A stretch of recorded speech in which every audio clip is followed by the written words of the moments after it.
Art Deco kodėl lieka mūsų atmintyje? Nes Art Deco labai skulptūrinis tas stilius. Jisai toksai, ne kiekvienas įgalėjo sukurti, nes tai nereiškia, kad padaryti kažkokią baltą sofą. Tai vadinasi, kad būtent yra tokia stilistika, toks išdirbtas medis ir tie visi dekorai, kaip sakyti, grafika ta tokia netgi. Tai jinai tokia labai jau artistiška ir stipri. Netgi neoklasikinis yra daug paprastesnis stilius pakartoti negu Art Deco.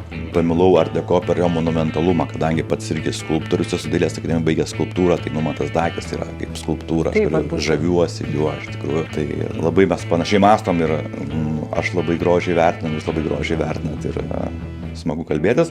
Pas močiutę buvo būtent šitie baldai. Čia būtent, kur mes sėdėm. Puikus baldai, iš tikrųjų aš atkreipiau dėmesį, nes baldai tikrai yra daryti jau meistro.